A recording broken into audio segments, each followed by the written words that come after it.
Good evening, welcome to the show studio panel on Raf Simons Spring Summer 15. Apologies for the background noise, there's a street party going on outside. Lucy, if you'd like to start with the intros. Yeah. My name is Lucy Norris, I'm a trend forecaster and fashion historian. My name is Hettie Judah, I'm a writer and editor specialising in fashion, art and design. I'm Maarten van der Horst, I'm a fashion designer. I'm Tremaine Emory and I work for Marc Jacobs. Thank you guys. So after the last show, when there was the big splash, where are we at with our Raf love? Maybe I'll ask you, Hettie. I mean, obviously a lot of Raf love. Yeah.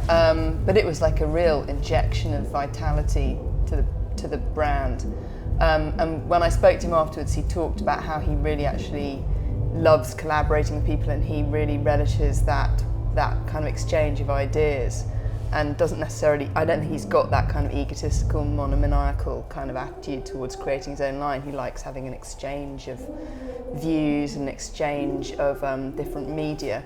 So, I mean, obviously one hopes that he's going to continue to feel refreshed. And, you know, I think it's not impossible that he'll continue looking to things like contemporary art.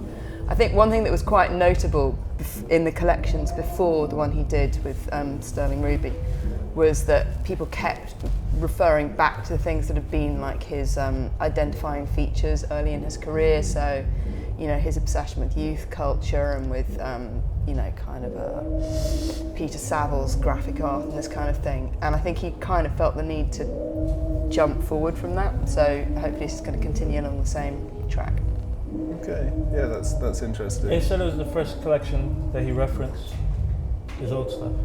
Yeah. This one? Sterling Ruby. Yeah. Right. That's what I read.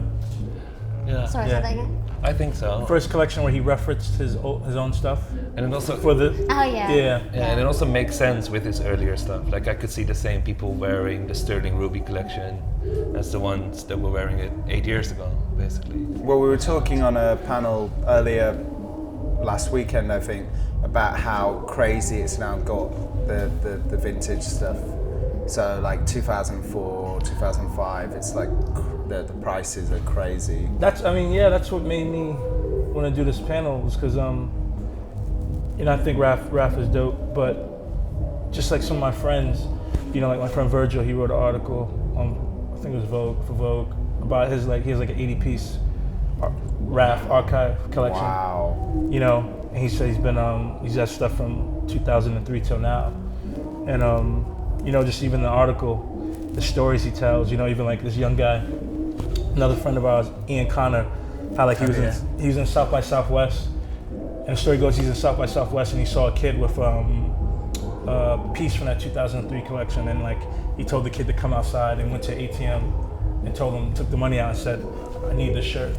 So just seeing how that kind of like what it means to some like contemporaries. We were talking, you know, about that exact story. Yeah, because it's amazing. Yeah, so. And Connor also said he was going to come to London and tell us about Raf, which was quite funny. Oh yeah, yeah.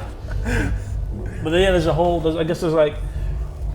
people who love Raf, and then there's just this whole like subculture of guys like from all, you know, demographics. You know, whether it's Virgil's from Chicago, Ian's from Atlanta, my friend Yasawi, who sent me I told him I was doing this panel, he sent me loads of information about Raf. He's obsessed with it, you know what I mean? And you know, just even from him, you know, like I remember one of the first times I was hanging out with him, he had this amazing denim jacket, and I was like, you know, what is that? And he's like, it's archives. You said archives. Almost like code word, like I'm supposed to know. If he says archives, he's talking about Raf, you know? And I was like, what archives? He's like, Raf. It was like the best white jean jacket I've ever seen in my life. It's really funny because I remember when Cathy Horan was sort of, there was a point after his initial fame, and I remember sort of being asked by an editor, oh, who are you into? And I was like, oh, I'm really into Raf. And she was like, oh, everybody was into that a couple of years ago. And there was a point when Cathy Horan was like his big supporter, and in a way, he wasn't, you know, he was sort of struggling to, you know, it was like some people, you were either massively into him And now, you know, and then it took a while for the fashion industry to. I think everybody got crazy about Riccardo Tisci for a while, and she slammed him from. She's not really into Riccardo. She's always very much stayed loyal to Raf. But I think it's kind of interesting that we come back to his DNA right now, because obviously him taking on women's wear at Dior, he's already started using the school badges at Dior again, and it's, you know, and obviously, I mean, it's so much of Helmut Lang and Margiela running through what he's doing at Dior right now in the women's wear. Then I guess, you know, it's kind of, when you do take on a house like that, it's kind of interesting. He didn't want to take on the house of Margiela because he thought he would let down the legacy of Margiela, because he kind of just worships Margiela so much. But yeah, he was happy to take on Dior. It's kind of funny. But he, at Dior, I guess, that's when you're, you know, if I was to ask you to go to a house, that's when you start to call into question, well, who am I and who's my DNA? And I guess he's pouring that consciously, subconsciously, it's going to start trickling more and more into Dior. And then, like, yeah, in his own work now, it's like, I've got to push myself forward even more, because, you know, like you said, it's going to start becoming almost merry-go-round, whereby people are now talking about sort of going back to, and you, as a creative, you want to move forward. Yeah. I mean, I think what's really interesting with Dior is that he's somebody that's really passionate about mid-century design in general, and that whole mid-century vibe. He finds it incredibly romantic, that this era of kind of post-war hope and optimism, and the feeling that, you know, there was this whole world to create, and the you know, the injection of energy that it had in product design, in architecture, in fashion as well. And I think he's really interested in the Dior archive of that time, and looking beyond the kind of, I mean, cliche is the wrong word, but the, you know, the commonly known archetypes to things that are much more kind of resilient, that much more reflect, you know, the slightly more utilitarian aspect of the time, and the, you know, the lack of materials and things that people were having to deal with, even creating couture pieces. But he's a really deep designer. I mean, in terms of postmodernism, he's kind of at the heart of, like you said, sort of taking on a dream like Dior, taking on a dream like being an innocent schoolboy, being a collegiate all-American boy. He takes on the American dream and he unpicks it. He takes on the idea of being a schoolboy with hopes and dreams ahead of him, and he unpicks that as well. So he uses sort of local narratives of individuals to tell really collective, deep social stories. And I think taking on Dior is the ultimate archetype in terms of the ultimate house to take on. But then it's almost like, are you selling yourself out, going to work for the dream factory? So maybe I need to start kind of getting into the underbelly a bit more, because he's so loyal to punk and the real social movements of change, that maybe he's kind of like, makes, you know, new ground. Maybe that's the win for him, though. He's kind of like covert mission. Yeah. You know, going to Dior and then just attacking from within. Yeah, put in his, you know, his ideals and the standard third, you know. But I think it's also quite to work on such a big platform where, you know, because I think he consciously said, you know, I can't be this teenager forever, about 5 or 6 years ago. Whereas with Dior, it's not that he's trying to be a teenager, but he's on such a great high platform that it's almost more free, because it's legitimate to just be creative for the sake of being creative with Dior, because it's just about beauty and it's about. Does that make sense? Because I don't know. For me, I mean, I think it's a huge success. Yeah, what he's done at Dior. Well, you think he's not going to be critiqued as much at Dior, because like whatever he's doing, it's kind of. Well, he doesn't have to answer to his old self. Yeah, less heavy. But I don't agree, because there's so much more people that he now needs to answer to as well. And I don't think it's creativity for the sake of creativity. I think it's incredibly commercial, Dior. I think it's the first time in years that I see a Dior when I actually would love to wear it myself. Yeah. Like, it's incredibly wearable, and it's, you know, it's deconstruction again, and it actually feels Belgian to me, and it's beautiful. Yeah, and I quite missed that with his own label. Until the Sterling Ruby collection happened, and I saw the trench coats, and for some reason I was like, I actually want to wear that again. And it reminded me of growing up in Holland and seeing the power lesbians wearing Raf Simons, because that for me is Raf Simons. Yeah. You know, when the cool women were wearing, they were all wearing Raf Simons. Wow. I don't know, I quite miss that. Like, I think Sterling Ruby collection, for me it was still a bit too colorful, in a sense that it was too, I don't know, I miss the black, I guess. If that makes You're sense. an architect. So Yeah, for it. I guess so. It's always tempting though, isn't it, to work with an artist Yeah, to but kind of go for it in a very literal way and let's work with print and let's work with the colours and actually the psychology. I mean, I think it came through. yeah, but it felt more like curating than Yeah, collaboration. absolutely. But he has a long-standing collaborative relationship with Sterling Ruby, which went for Dior. He did those amazing couture dresses for Dior, which were using those Sterling Ruby, really like toxic green kind of spray painted works. I mean, they looked astonishing, and they had, you know, custom made silk to do those dresses in, and they looked astonishing. And then even before that, he had him do a denim line for him, didn't he? And I think it's almost that thing where he was so associated with this incredibly kind of net, clean, architectural finish at Jill Sander that he needed somebody to fuck him up a bit, you know. Yeah. It's that kind of, you know, because Sterling Ruby's stuff is like clotted wax and drooping fabric and, you know, kind of disgustingness, and it's almost like a license to be revolting, which is something that he's not allowed himself to do for quite a long time. Yeah, and I think he managed to do that in the past few seasons, because I can't remember Raf Simons when everything was so present and visual. Like in every piece, whatever piece you would buy from the collection that you see on the street now, like it screams the spirit of the collection because of the digital print, and you know that's a very commercial way of designing. But as he is in Dior, because it is very loud, and Raf Simons has never been so loud, and it almost feels like Dior kind of freed him from that. Yeah. But I do hope that now he gets a bit more. Because I do feel like I miss a certain sense of poetry in the Sterling Ruby collection. You know, I don't want to walk around with a trench coat with pieces of fabric hanging on it. You know, I was missing a black trench coat. I know it sounds very stupid, but I miss something that I can relate to as a fan of Raf Simons as well. And you know, I'm not gonna wear like a zip-up purse with a digital print on it. It doesn't connect, and I couldn't connect to it. And with Sterling Ruby, there was something alternative and something slightly cooler already, but I still miss that like space. Because I think you need a bit of space for people to be able to relate to it, instead of just curating it for an artist. It's kind of interesting as Helmut Lang did a similar thing. Like he got into more ornamentation as he went on. You know, like he was obviously black.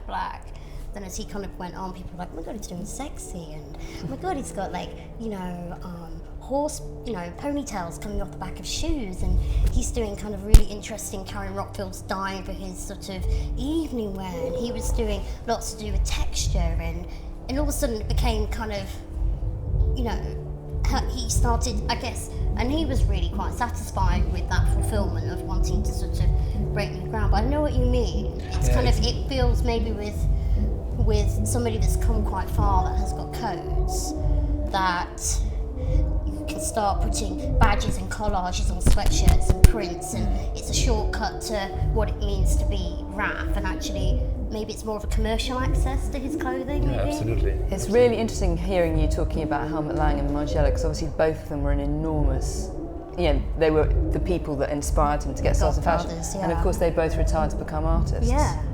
You know, which is kind of, you know, that's clearly it's that kind of Leaning. wider visual culture that clearly... Yeah. I mean, Which he's consciously decided not to do. And he consciously had that, you know, that's why for me it was very important when he declared that break, you know, because it was quite heartbreaking for me when he declared that break with his teenage self. Because I was totally one of these Raf hero it means worshippers. we have to break with our teenage self, and we're like the Possibly. same age as him. I'm not the same age as Oh Raf. no, he's not actually. No, he's 10 years older than us. I'm sorry. Yeah. Sorry. But yeah, I've only got another two worldwide renowned collections left in me. But yeah, you know, it was quite personally heartbreaking. But of course, he had to do that, and that's why, you know, when I said that the Dior was so successful, because you know, you look back at his collections that were so resonant with people, and even like there was that weird sort of pagan rave one with waves. the crop circle kind of thing, and that was so odd for the time. You know, it was like quite loose. It was quite unwrapped. It was like this. I think it. And it was quite, and now you see designers coming up doing that collection, and it's like they're really fresh, but actually it's sort of come from. But maybe that's his, I don't know, I'm not in his head, but that's his issue, is like, he knows people are stained by the work he did maybe the first 10 years of his career, and so then you want to do things for yourself, but then you know how you care about what your fans and the people who, not even just the people who buy it, but just, you know, your contemporaries who talk about it, the critics, this and the third, and that's what he's fighting against. But that's why I think, you know, what people expecting to do. It's just like a musician. Yes. You know, you make a certain type of music, and then you just want to go and do a folk album. But you know, these people that fell in love with you, he sold all these records based off what based off the rock stuff.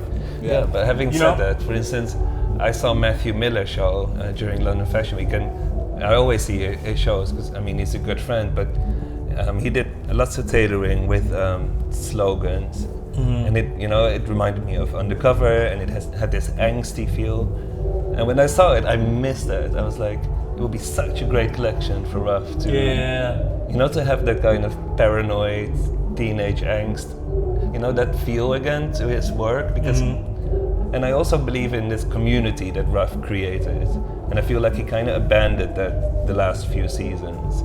With the sneakers, for instance. Yeah. I find them very disconnected of almost a community. I don't know. Maybe that doesn't make any sense. Well, yeah. I mean, he's all about communities, though. Well, exactly. And I think that if you feel that way, that's not great. If he's sort of isolating people.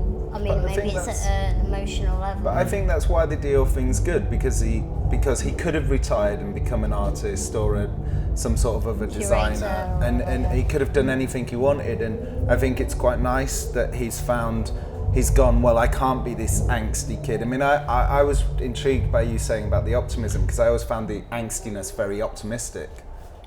One thing is, because we keep bringing up the angsty kid thing, and tell me if I'm wrong, but the thing was, he never really was that person. He was into that. Yeah. That was never him.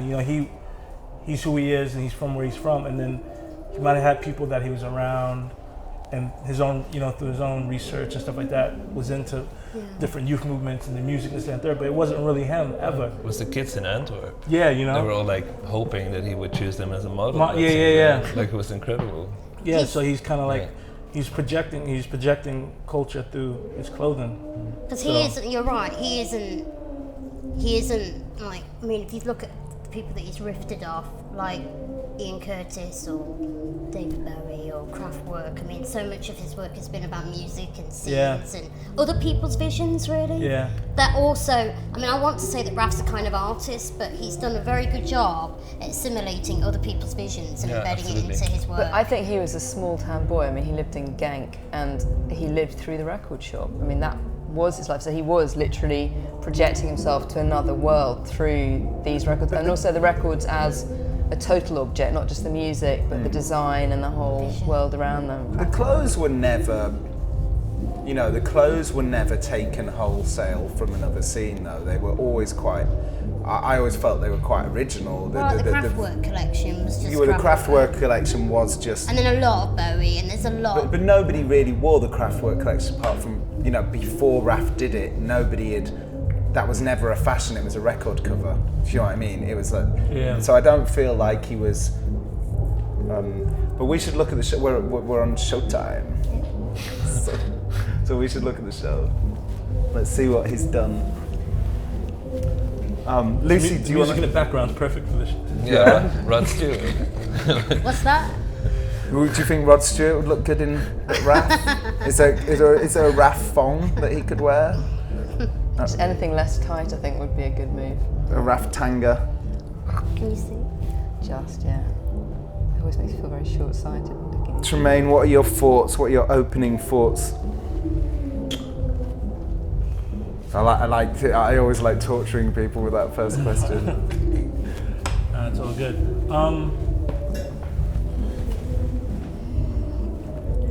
Are we gonna get any detail shots? I mean, just going off, even back to Maarten, I guess he's kind of harkening back to some older stuff. Oh, thank you. No? Yeah, I mean, I'm just trying to make out what That's the these first little thing I'm thinking, emblems like, are. Yeah. I love that. I'm loving repetition. 6. That's incredible. Which one? I just like the repetition already. I don't know about that. That makes sense. But Yeah, I guess mean, he's really into uniforms and repetition. I mean, he's like, I'd love to know what the photograph patches are because yes, that's what I've asked. What they're going to show us. Okay, great. So it's just Raf Simons apart from that, isn't it? and I mean, that coat looks a bit like the Prada coat that he wears himself. But I think that's the one that's got the big flap at the back. It's almost like a kind of sailor collar at the back. Oh yeah, true. And we saw the like the badges on, right? Yeah. Is that a furry vest? It's got some interesting texture going on there. I'd like to. Yeah. It's very strange looking at photos. I'm used to like seeing the live show, or at least like streaming it here. So at least you have like some music that fills the silence. It's very classic pieces. Yeah, that's really cool. Sleeveless thing. Are they sneakers? I can't even tell. They're very built up, aren't they? Big property. There was also a thing about last season. I thought the shoes were incredible, really incredible. Oh, with the Yeah, boots, they're amazing, weren't they? Very good. Are they coming through a kind of what looks like a set of prison doors and slightly in kind of prison pajamas? Is there a feeling of that? That adds some context. Yeah, you're right. Or it looks like a fold or something in the back. The bank, yeah. I'm loving these like monotone looks. The very simple Very good. trouser and shirt.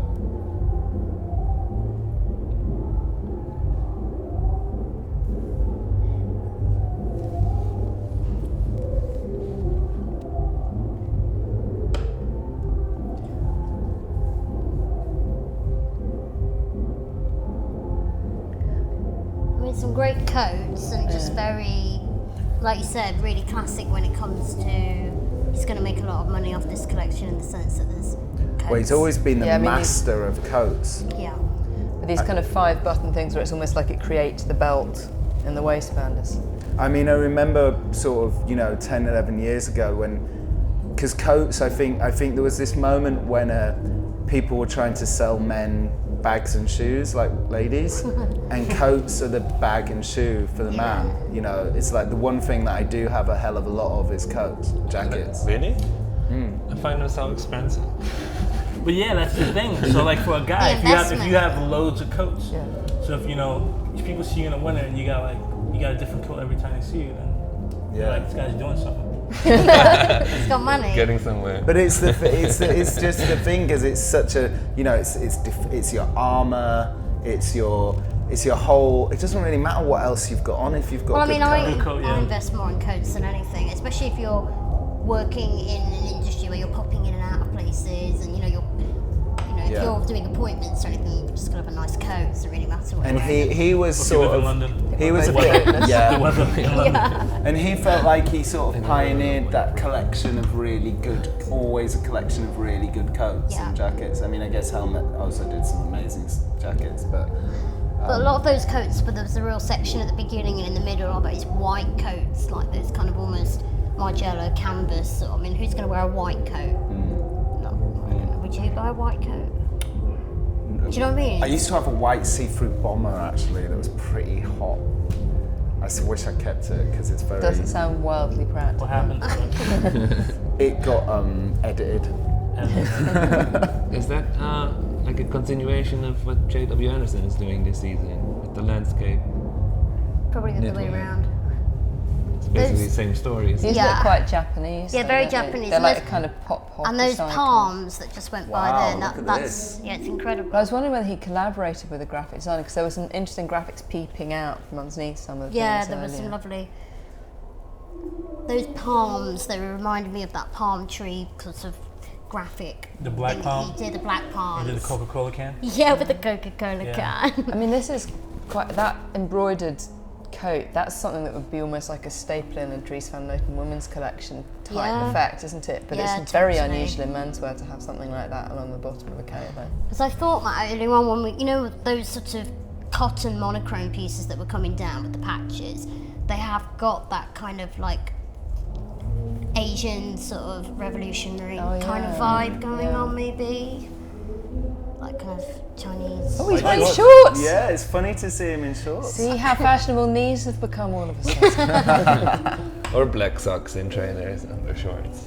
And that's kind of cool. It's got that kind of like Japanese, California vibe going on. So this is perfect, like when, you know, you have a woman wearing Dior and you have the man He's the wearing best Russell. look. That's the best look of the show. It fits with You'd wear Dior, that. doesn't it? That's I mean, it's- so not how I normally see him. It's like, He always has like a He's cardigan having on. fun. these these are the back good. patches. That'd be good to go through those. That'd be amazing. Oh wow. That's sick. The trainers look like they've almost got like That's those nuts. horrible croc That things. one right Oh, with the there. astronauts. really That's good. fantastic. Oh, how great. Yeah, it's so funny. Like, you know, as soon as you can see the sort of fort given. That's when it starts lifting for me. That's when Yeah. I start thinking, yeah, let's talk. That same red from the Gosha show this morning is just like doing it for me right now. Yeah. I'm sick of those trainers now, those sneakers. I'm sure I'll regret not buying a pair. I'm sure in 8 years I'll be like, fuck. Yeah. Yeah, but I'm trying to keep a pair good for that long. You've got to not wear them. Lucy, can you see what's in that photograph? Is that? Well, it looks like two figures. Can you see the guys on the screen? I'm just kind of. It's quite funny hearing Rod Stewart Are in the the background. astronauts? I know. I It can't adds a really level see. of emotion. There are quite a lot of Absolutely. these symbols as well, because there was like a Yes. cartouche on an earlier one, and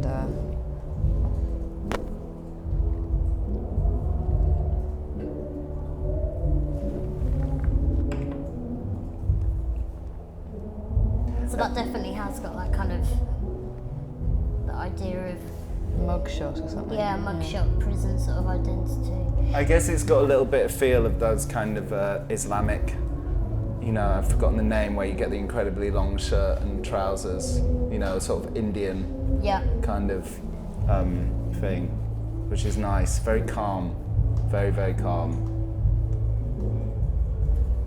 And then the And that others. RS. So does it say RSSR? Yeah, there's that- USSR. It's kind of like a weird revolutionary, you know, you kind of sort of see things and it's like a trompe-l'oeil sort of. But it's kind of interesting because a couple of years ago I was doing this trend forecast around sort Those are of dope. like the willow pattern. Yeah, it's that slipper. Really? Yeah. It's a and about slipper. reclaiming the willow pattern. You know, obviously it's an old kind of like Chinese pattern that was sold to the English, and the English thought that's what Eastern people put on plates, when actually it was just being shipped out here. Then they reclaimed it, and it's kind of interesting that he's used that and then got astronauts. It's all this idea of the future, the past, hopes, dreams, cliches, Bananas. east to west. That's really That's quite really- amazing, actually, isn't it? So much going on. It's like roller coasters and And yeah, I mean, just collaging social mono. agendas, really. So it's funny we were talking about retro stuff, but having mono written on the back of your Yeah. thing, that's a. But like these pictures are so symbolic, like you know sort of the roller coaster, and then the lifebelt. You know what's it called? The little. Yeah. The idea of being rescued, rides, experiences, people. I mean, you really need to sort of like look at those pictures up close, and everything's in there. It's quite interesting. They're also, that whole back panel is kind of a similar dimension to like an LP sleeve or something, and you can, Like a what? like an LP sleeve or something, and you can Yeah. almost imagine it being like a collage of photographs Yeah. inside a record that you kind of try and work out, you know, if you're an obsessed teenage fan, Story. trying to work out what the connection is to the music. And Yeah. Well, I guess because, you know, as people into image, we spend so much time looking at great imagery online and curating great imagery online, but it's really hard. You know, we don't have albums. You know, so we don't have we don't actually have much access to it in real life. So it's I still quite. buy vinyl. Yeah. I buy album. Yeah, but you're I bought some cooler than most yesterday. people. Did you buy it for the imagery? The whole thing, the sound and the sleeve, and yeah, it's the whole package. But I think it's nice that he's bringing it. It's such a fashion thing that he's bringing it into the. I mean, I know lots of people do imagery, but He's basically just put a mood board on the back of someone's jacket. I love me turbo collage. It's great. I mean, I love me turbo collage. But I mean, just to Sure get knows. art world nerdy for a second, there's been a lot of talk about that kind of Hokusai wave, great wave, as just being this really prevalent pattern that just keeps cropping up again and again, whether it's in the film Ponyo or in the kind of work of Hito style. There's just this imagery of the cresting wave has suddenly gone kind of crazy in the last year. So it's quite interesting that it's cropping up in his collection, and there are waves all over it. Where's this cresting wave come from? Sorry, It's that famous. There's what was it? I'm going to get the number wrong, but it's like 57 views of Mount Fuji. Yeah. Hokusai woodcuts, and the most famous one is just called the Great Wave, and it's something. It's a shape. I mean, it's the shape that's on the front, just done in a kind of poppy style in the great big print there. But it's just becomes like a really. There's probably like a technical, fashionable word for it, like a meme or something. But it's become like a very present shape in a lot of animation. It's something that's getting referenced more and more, and you see that shape turning up in a lot of work and a lot of graphic designs. And then the last year, it's kind of taken on a slight life of its own on the internet. Interesting. it's really interesting. He's very. I mean, these collections are so well researched. That's the thing. Yeah. In terms of really what's bubbling up culturally, what conversations that we're having about Eastern art and how we're appropriating that and how that takes a life of its own on the internet. So yeah, it's just. That's what's different about him, I guess. He deals in a reality more than most designers, where like they're given a fantasy. Because it's funny, I kind of can, in a way, he's similar to me to Ralph Lauren in a way, the way he's heralded by people. But where Ralph is like fantasy, whether it's cowboy stuff or being on a yacht, blah blah blah. Whereas Ralph is stooped in like what's going on. Like if he was doing stuff for like 2001, right before 9/11, like globalization and stuff like that, and then like, oh wow, 9/11 happens. Yeah.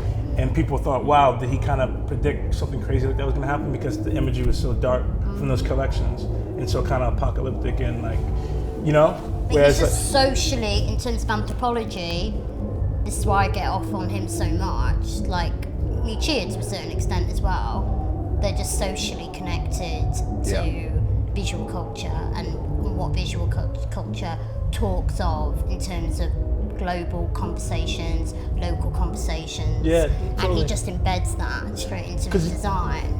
even if you look at like early collections, right, early 2000s or whatever, and he started doing a lot of imagery and like just like phrases, and then you fast forward to Instagram, that's what people put up. It's just all about Tumblr images, and then and then like people just putting up phrases. Even like Twitter's 140 characters, so you say something kind of poignant, or you try to. I mean, most people don't, and then that's kind of what he was kind of depicting on clothing 10 years ago, or even 15 years ago, before all this stuff came into play. Well, my Instagram is that's people's life now is pictures. My Instagram is named after a Raf collection. Oh, really? Woe unto those who spit on the fear generation, for the wind will blow it back. Yeah. But I That's think your Instagram name. Yeah. Well, it's the you get a subline. Yeah. Amazing. Wow, I'm a big fan. Yeah, amazing.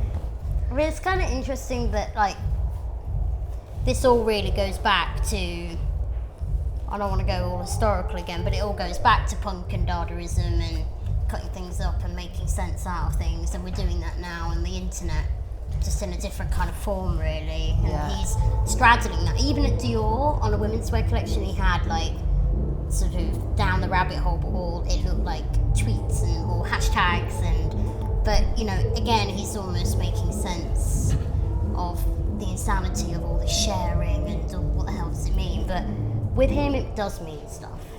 There's so many people sharing crap on the internet and they don't give a toss about what any of it means. And this is what I kind of talk about when I lecture about, postmodernism or David Bowie. It's like people like him and people like Raf know that an image actually means something. A slogan counts for something.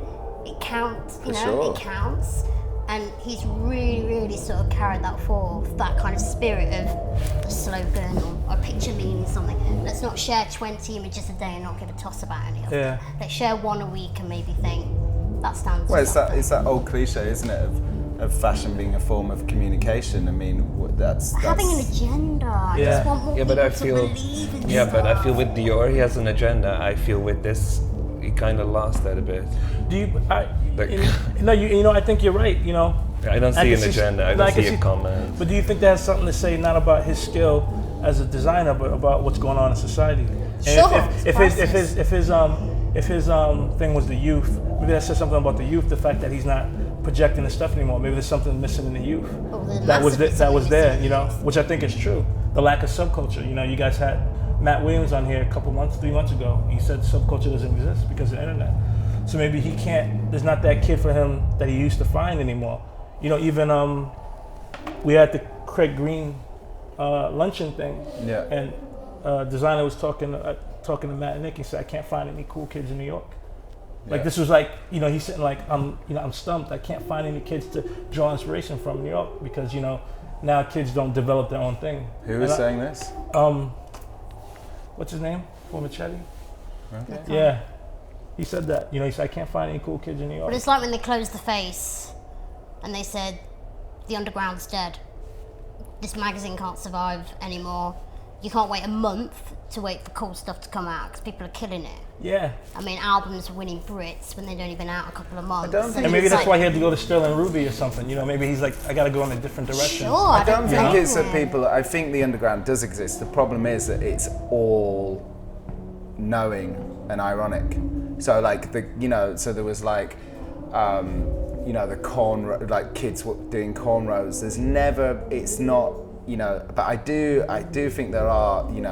Loads of kids all over Instagram doing their own version of an underground. Somebody from New York was complaining only the other day about white kids from the suburbs moving to Bushwick and then wearing FUBU, and it was like, and they Prince was. Yes, Prince was. That's funny. Yeah. And so I think there are multiple undergrounds, but there's no subculture because nobody believes that they can attack anything. Because everything's out in the open. But there's tribes. Tribes are communities, But there's gangs. loads of people that want to be in those tribes that are bastardising the tribes, so then people jump off the tribes because they don't want to be a part of. That's why things die. It's like when house music got massive in the 90s, and then people were like, "What are you doing here? You don't even like house music." Oh, and then you stop going because you don't want to be hanging around with those people anymore. Yeah. And then it has to go back underground to gather some credibility. No, again. totally. Like my friend Jude, he's telling me he's talking to a dude, old punk dude, and he's like, Jude, I don't know what's going on with the kids, da da da. He's like, if you see anyone that's punk and they're wearing like a band T-shirt, they're not punk, because that's dead. You can get that. You can get a band T-shirt in Urban Outfitters. Sure. So they just wear black tees or a gray tee. Sure. They don't want to be associated. They don't want to be associated with that. They push it away. But also the gaze of people like ourselves is, you can't have underground because we all know everything. So you can't. There's no space. Yeah, but I also think people think they know everything. That's Like, I think there's this bizarre idea that we're so well informed. Yeah.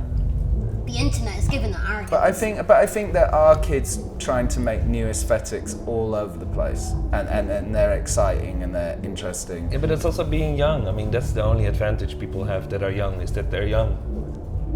That's the only they're advantage. charmed. And they have young and they're naive, but they can be subversive, and I think we need to expect of young people that they try to be subversive. Well, I Which think is what disappointed me of Gosha this morning, because I didn't see an identity, I didn't see an opinion. And it's the same problem here. I don't see an opinion, I see sneakers. I find it incredibly, boring. Well, maybe he's. I don't see a transition. statement, I don't see a voice, I don't see an agenda. And that's what I love about Dior. There's this clarity, this all or nothing. Love What about do you who? think? Dior. Actually, do you think he's got more to do at Dior though? Absolutely. Because, yeah. Absolutely. But that's his smartness that he's not trying to it's sell. not smartness. It's like I see the same sneakers here that I've seen for seasons. It's like, Selling stuff. Yeah, I don't find that appealing. And also the styling of the collection, it reminds me of Lanvin last season, which was all about digital and internet and Tumblr and, had this like, I don't know. Can we see some more close-ups? Yeah, I guess that's what the back of those jackets were. Yeah, Was basically the I want to see these sleeves, and I'd like to see Yeah. Yeah. I don't know. I don't find We're going it's for not. detail. Yeah, and the green tops I'd like to see as well. Well, at least now we don't get to see the horrible shoes. That's good. Me and Tremaine like the slippers though, the red. Come on. Oh, with the little slippers. Raf Simons with slippers and socks. We've seen that so many times. Yeah. He feels But you can't He look. feels away. What? But you, I don't. It's also got this kind of, for me, it's a bit of a kind of Margiela thing. Because do you remember Margiela did those tattoo sleeves? I mean, a really long time ago, Yeah. probably back when you were in kindergarten. But also, like, but I mean, that's like those sleeve tattoos again. As how long? So how long is So he's been doing this like over 15 years, right? How long can you Yeah. hit a level every single time? I don't know what designer does. Well, I mean, you hire new designers. Yeah. But maybe that's what I'm saying. Maybe this is saying something about But what's this is going meant on. to be personal. Raf Yeah. is meant to be personal, surely. In fact, I was going to ask both of you two, since you're Yeah. on the design side, you know, if you're there and you've got the jewel in the crown of doing Dior, why is it really important to continue doing Raf Simons? I don't know if it is. I mean, because, you know, he's obviously had problems keeping it afloat. It's not, you know, automatically Cash cow. Yeah. So why is it so key? You know, he has other means of expression. I mean, I literally, I'm seriously think asking he because I could don't do have the this? insight into it, because I don't work in a, you know, any creative capacity at all. So I mean, honestly, only he can answer that question. But my opinion, it's just what he does. So it's just like, probably if he taps out from doing Raf Simons, he's probably gonna not be doing fashion at all. I can't really see him doing fashion at all, and like he's at Dior or somewhere, and then Raf Simons doesn't exist. okay. You know, like maybe that's his kind of sanity. Because at the end of the day, you know, it is a business too. So, like you said, you know, Raf Simons isn't a cash cow, so he's got a mortgage or whatever he has to pay his bills, and he's talented. So you go somewhere and you practitioner what you do. You're still doing what you like to do, but you're taking care of business. Whereas maybe this isn't taking care of business. This is just, whether we like it or not, that's his baby, you know? But I mean, from the way that Maarten was talking about Yeah, it, like- it seems like there's a lack of passion. That you're not feeling a passion coming through this. it Yeah, sounded no, like. I don't. No, but I can't get any passion if I Yeah. see shoes that I see in Selfridges now, but then in a different colorway. But maybe he's just designing a wardrobe for himself, and He's maybe not that's wearing fine. He wears You it know, kinda.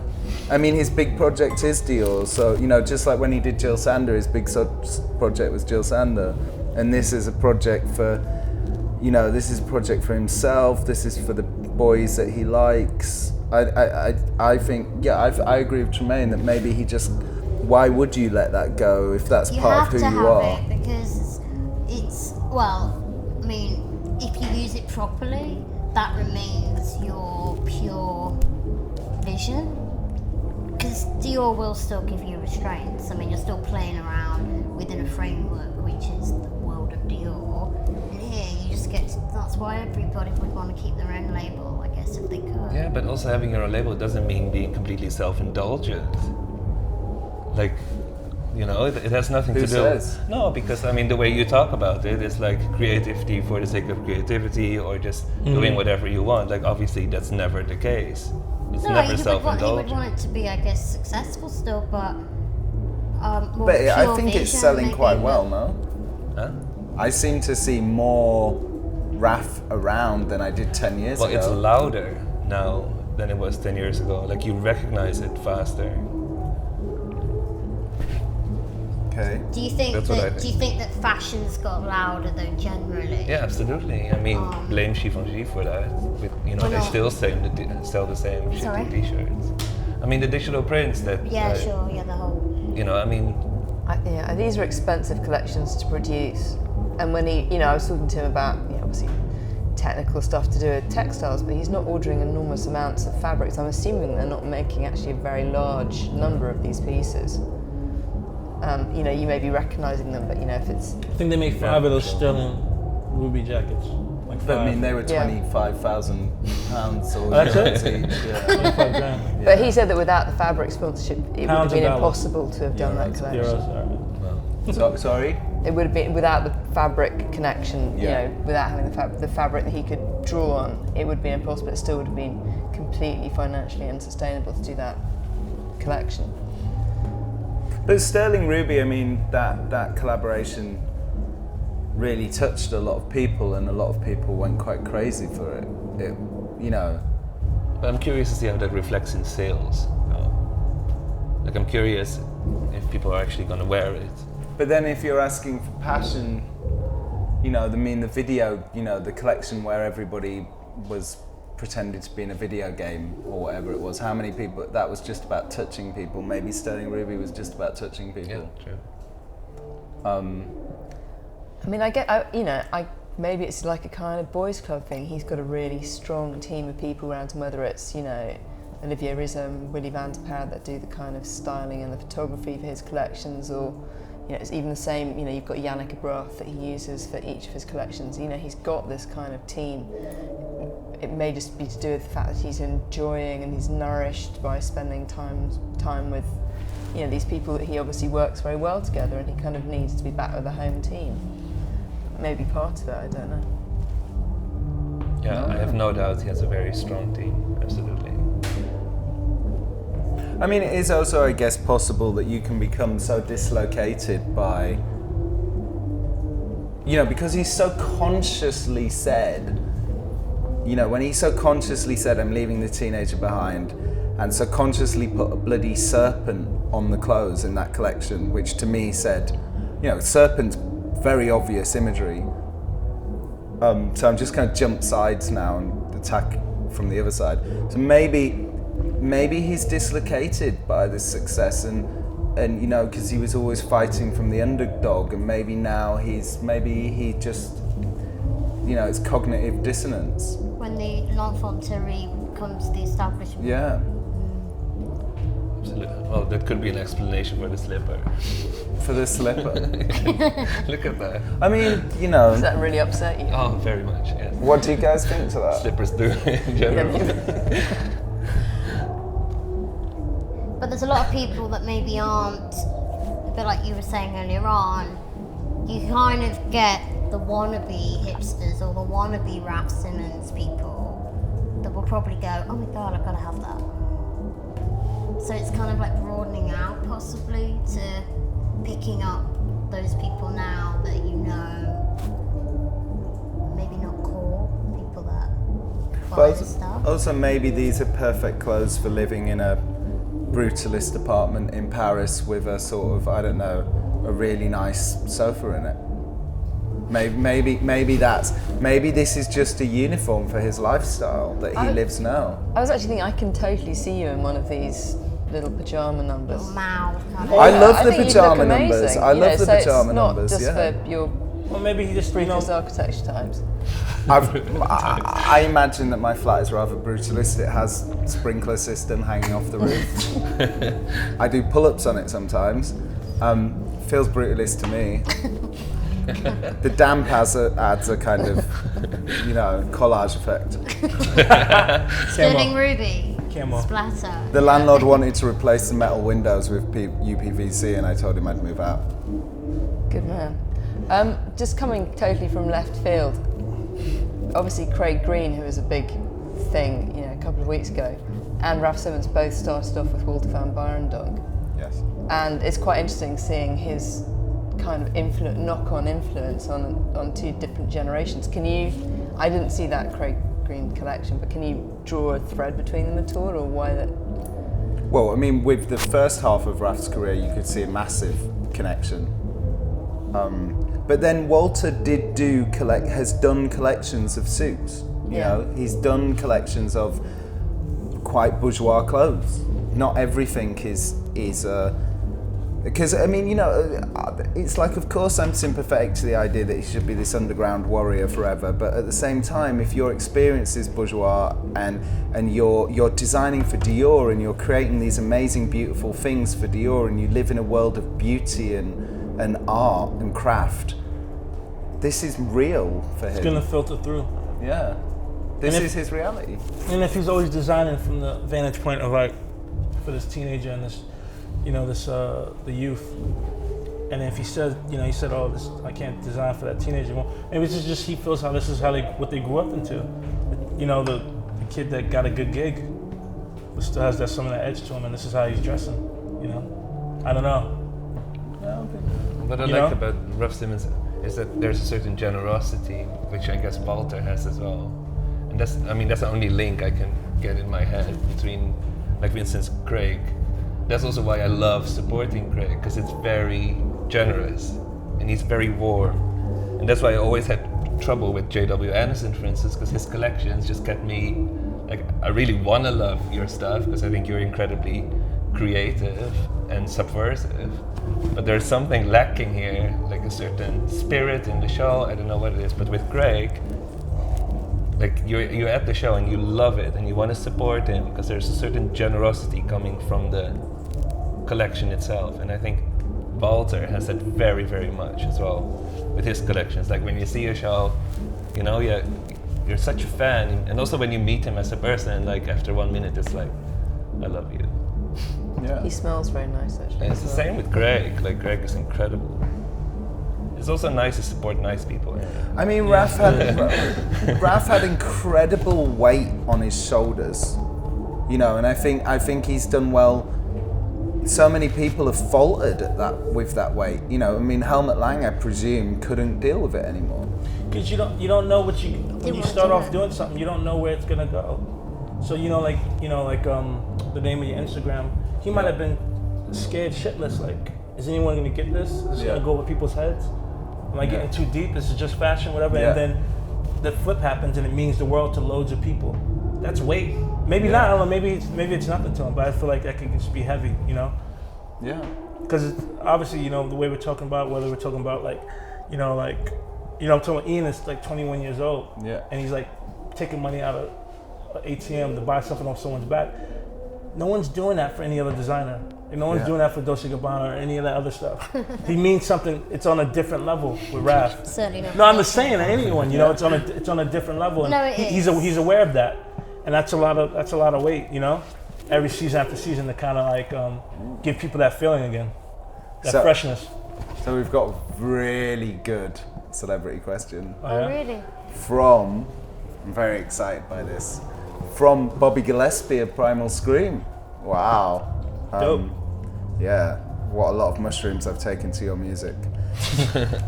I've noticed a few So his question is, I've noticed a few musical references in Raf's work over the years. How important does the panel think the style / look of these bands was in influencing a teenage Raf? So Lucy, maybe we'll just move around in an arch. Yeah, we've mentioned music already.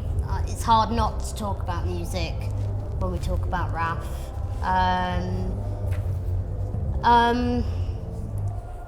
There's a real kind of 70s kind of like no future kind of sort of Bowie-esque kind of aesthetic to his clothes. And in terms of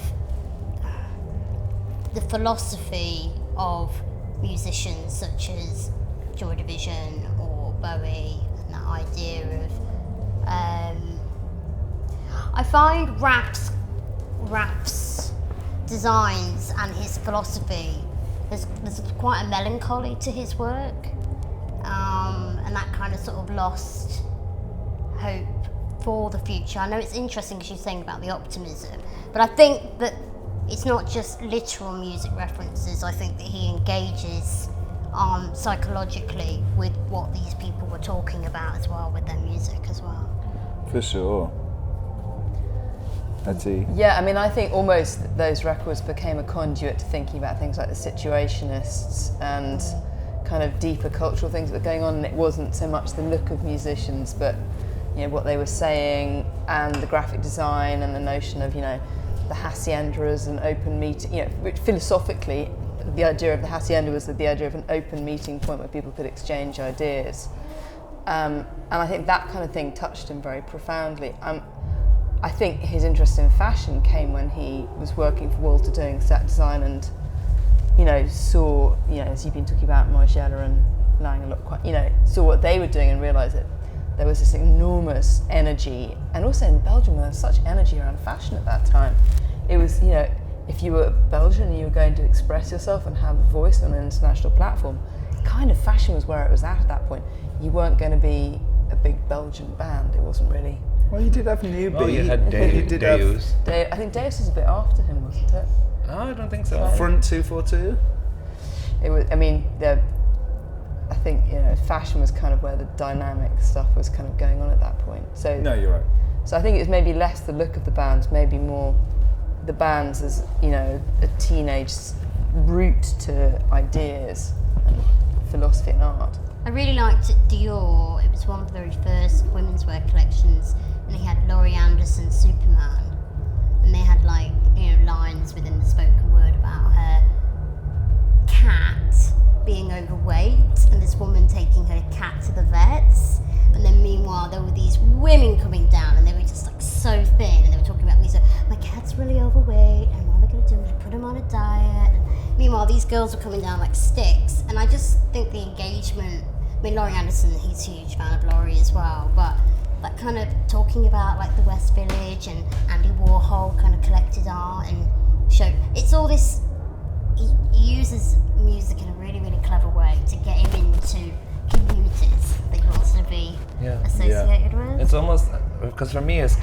was almost like 3D merchandise that you could buy from your favorite band. Yes. Like my favorite bands were all basically in my dreams wearing Raf Simons. They weren't. Yes. Obviously they weren't. They were all wearing Primark or whatever they would pretend. But for me it was very much about post-punk, very much about Swiss punk, very European, if that makes sense. I mean, growing up in Holland, and for me it was incredibly cool, and it had to do with art, it had to do with rock and roll. It was post-punk for me, like my favorite music. I connected to Raf Simons, and I guess that's also why I, when I see sneakers, I'm like, I hate sneakers.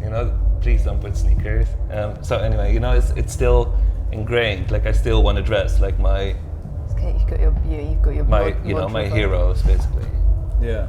And, do you think you're stuck in that time? I'm not stuck. I'm no, I'm not talking about you, but would you think one is stuck in? You kind of want that kind of version of. Well, from Raf, I just want youth. rebellion and something different than what everyone else is doing. If I see styling that reminds me of last season, I already think it's wrong. And I want to see tailoring. Obviously I want to see Chelsea boots, but hey. But isn't that the same precisely as, going on about how great New Order were and not sort of getting how great, I don't know. No, because the Savages are amazing. The what are amazing? The Savages. Savages. Yeah. But They're it's incredible. 70s, So Savages, it has nothing to do with living in an era. It's just a certain way of dressing, a certain kind of music that I associate with Raf Simons. I mean, Tremaine? So the question was, Basically, I'll It's been a while, repeat. sorry. yeah, I've noticed a few musical references in Raf's work over the years. How important does the panel think the style and look of these bands was in influencing a teenage Raf? I think as far as teenage Raf, or just the teenager he's trying to represent in general, is everything, because when you're a teenager and the type of youth he's trying to represent, if it wasn't for this music, you're gonna kill yourself. You don't want to. This music is the only thing that keeps you going. And these bands is your whole world, because you hate your parents and you hate school and you hate society, and you're scared to grow up because you don't want to become like people that you feel like are holding you down. This, that, and third, and only grown-ups kind of that you respect or you believe in or you want to be like are these bands. So I think it's everything. The music. Yeah, I loved that I thing that he did, tapping into what you were I love saying. my parents though. No, but the thing is, those people grew up, but they still hate society. No, yeah. And like this is not the uniform for them to wear. But it's not that You know, he did that How to Treat a Teenager. He did that. I think it's one of his early collections. He put out this kind of video, don't tell a teenager, don't talk to a teenager about the future, they only live in the present, don't do this to a teenager, let a teenager. Yeah. And it's that teenage meet, which is at the heart of so much in terms of, like you said, your formative years and feeling like no one can connect to you and relate to you. And music is that kind of bridge to troubled water. That very first video that you made was just like loads of guys hanging out in an apartment, and it's this idea of just, I guess it kind of looked a bit like a music video anyway, you know. Hettie? I think there's something really key that's come up here, which is to do with the investment that people had in reading into things like album sleeves and everything to do with music and images, and whether that's kind of disappeared. And it's maybe not so much that he's the enfant terrible that's grown up, but that he really grew up in a world where he paid a lot of attention to, you know, everything to do with the scene that he was interested in, and that maybe suddenly the generation that you've all been despairing about without their subcultures is just kind of fast. I mean, what I was kind of slightly shocked by with these big kind of sailor back flaps and these things is they're so Instagram friendly, and Instagram's so not what he's really about. You know, that's something you're going to recognise as soon as you see it. Very visual. And you, of course, if you're going to be reporting on fashion, you're going to have that on your back, and you're going to get photographed by the street It's photographers. fashion editors. But It's then like it- those really- cheap but then- rainbow odd. coats. My only question is, I'm just playing devil's advocate. It's just if he was still doing like bombers with patches and those black trenches, that kind of like puffer trenches and all stuff, would we be like, oh, he's still doing the same old thing? Yeah, but Because we're saying we want that, but then there's they win? definitely Design something about the whole Mhm. Instagram, and I don't know. I say that for some reason everything nowadays is visual. Like there's no poetry. You can't relate to But it we yourself. forget- you we can't forget adopt as it well- anymore. Because now But they I'll just might- be wearing a billboard But you know, for this collection. You know, which obviously I'm never gonna but do. these billboards actually mean something. Like the fact that he's engaging so heavily with Japanese kind of like woodcuts and the wave, it will go much deeper philosophically than just. I know there's people, and this is where I need to draw hard, because there's people that are going to share at one level, and there's people that are going to think about these clothes. The fact is that Japan used to be the world number one, and it no longer is. You know, China and America. Well, China's now number one, whatever. So we've had a massive interest in fashion and visual culture in romanticising Japan, because it's a fading power and it's gone. And what creatives do when things lose power is they romanticise about it and they say goodbye. We had that whole Japanese thing in Marc Jacobs a couple of years ago, and it's still kind of coming through. So I see great importance in these clothes, and I would want to go back and look at them. But if you're on Instagram and you're just one of these people that like sharing kind of images, I don't know, I think you can appreciate clothing. yeah, but at we're two different talking levels. about a teenager here, and we're talking about teenagers' reaction to music. And I think it's actually really interesting, because I think a lot of the energy around fashion, a lot of the flood into fashion by the youthful masses is because music no longer provides that visual pathway. You know, you don't expect, you know, dance artists and indie artists do not provide a visual pathway that they used to 20, 30 years ago, and the fashion designers are doing that for teenagers. But also the idea, you know, Raf's most important idea that he publicized, the whole interzone thing, the dream space, that's so musical because it's the bits of the music between the words, and that you know, the idea that a collection is somehow a dance of your brain, somehow like, you know, like the interzone, this magical dream space, right? That was totally his idea. Nobody else has talked about that, and It's from Ballard, isn't it? well, yeah, it wasn't his original idea, but it was his In the idea in context of fashion. Context of fashion. Yeah. Yeah, and I think that's incredibly musical. I mean, you know, it's funny that Bobby should ask, because it, you know, feels so much a part of Screamadelica. But you have to question then, sorry if I went off on a tangent, but coming back to music, if you were saying that again was somebody else's idea, where would Raf be without music? I don't even think Raf would be here I just don't think he would have produced. I think music is so heavily responsible, the particular individuals that he's riffed off. This is why I question whether I could say he's an artist standalone, because he has riffed and been so inspired, like you can really see the teenager in him as a designer. But that's fine, because surely that happens to all of us. We listen to music and we become it. No, I think it's completely amazing, but I mean, it's when you were talking about, you know, you have to listen to this stuff because otherwise you're going to kill yourself. Does the current generation still have that huge weight? I mean, they must about something, but is it still about the... I'm sure they do. I don't think that changes. No? No. How can it change to be released from the mental prison of Youth. your parents in suburbia? And Yeah. surely it's always a joy.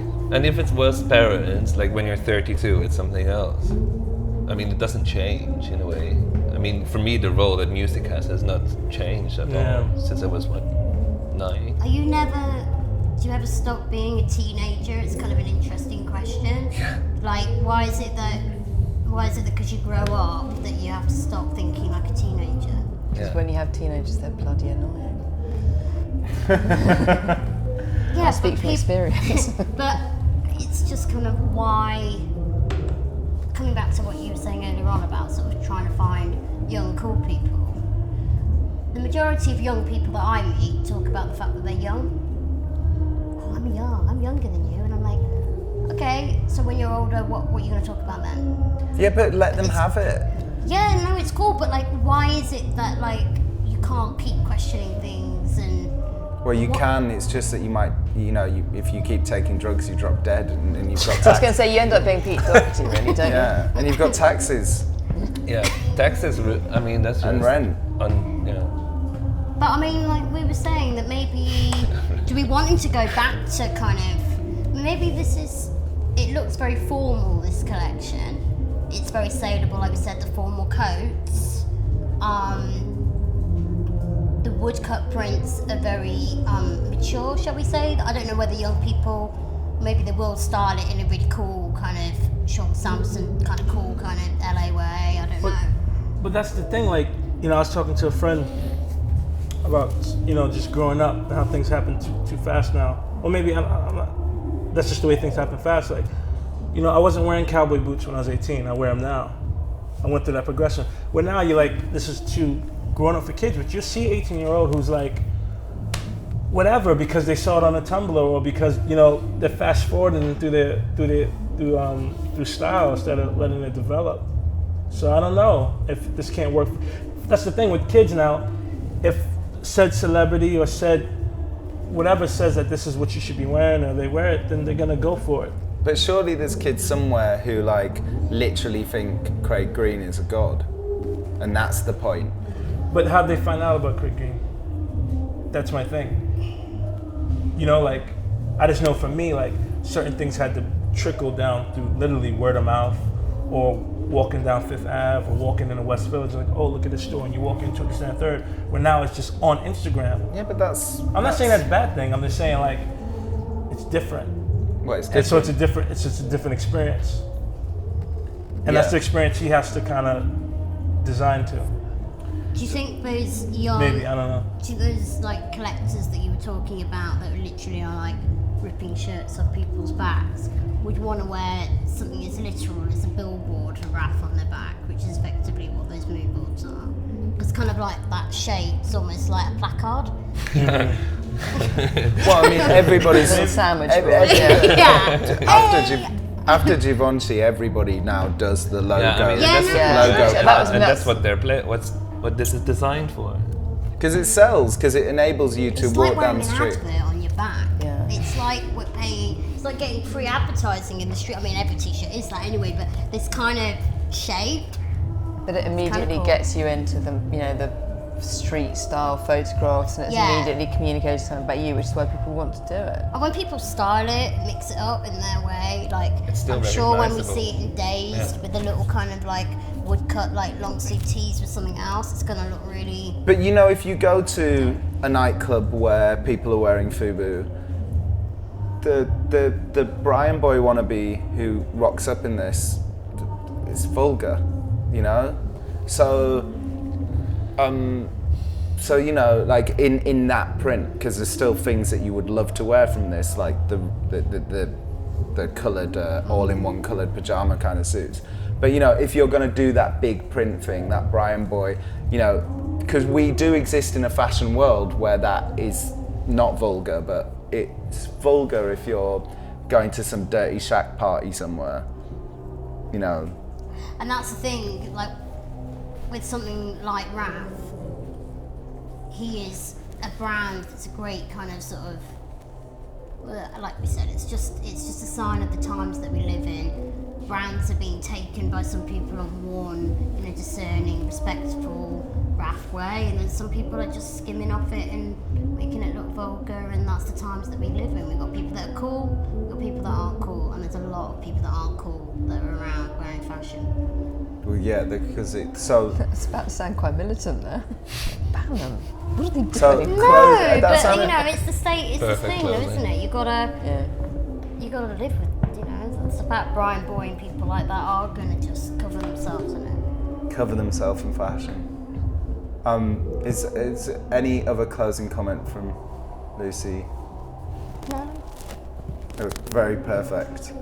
Hettie, closing comments, please. I imagine the teenagers that see their parents dressed in Craig Green are going to be desperate to start dressing like this in the monochrome pyjama suits and the nice narrow-shouldered coats. Do you get given any, Raf? Got fabric swatches. Making very expensive quilts. Mr. Van der Horst? Yeah, I just want to be a teenager forever. Yay! Me too. I thought that was for me, that summed up what I expect from Raf Simons. Yeah. Mr. Emory? I just think it's tough to keep it going.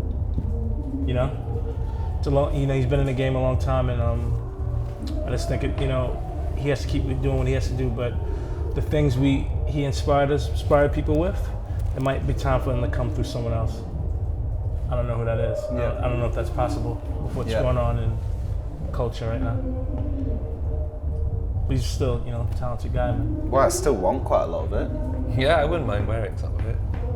It's not the sneakers. We're very much still waiting for the new, and I think, no. I still think it's cool. I think it's cool because what's cool is being yourself. So I think he's being totally He him. totally is. Whether this works for us or anybody, he's being him. Yes. So that's what cool is, and that's what all that stuff he was capturing back in the day was those kids are just being themselves. Reacting to the music they loved and the culture they're around and the tribe they're in, and being themselves. And that's what's not happening now. Kids aren't being themselves. They just, like, dislike. Actually, there's no dislike button. That's the problem.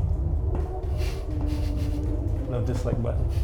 What also might be the problem, I'm just gonna No? I'm just gonna throw this out there. What might be the problem is being of our vintage, we might only meet the fans, and the fans aren't being themselves. So what you've got to do, you've got to go out there and meet the people that don't like you.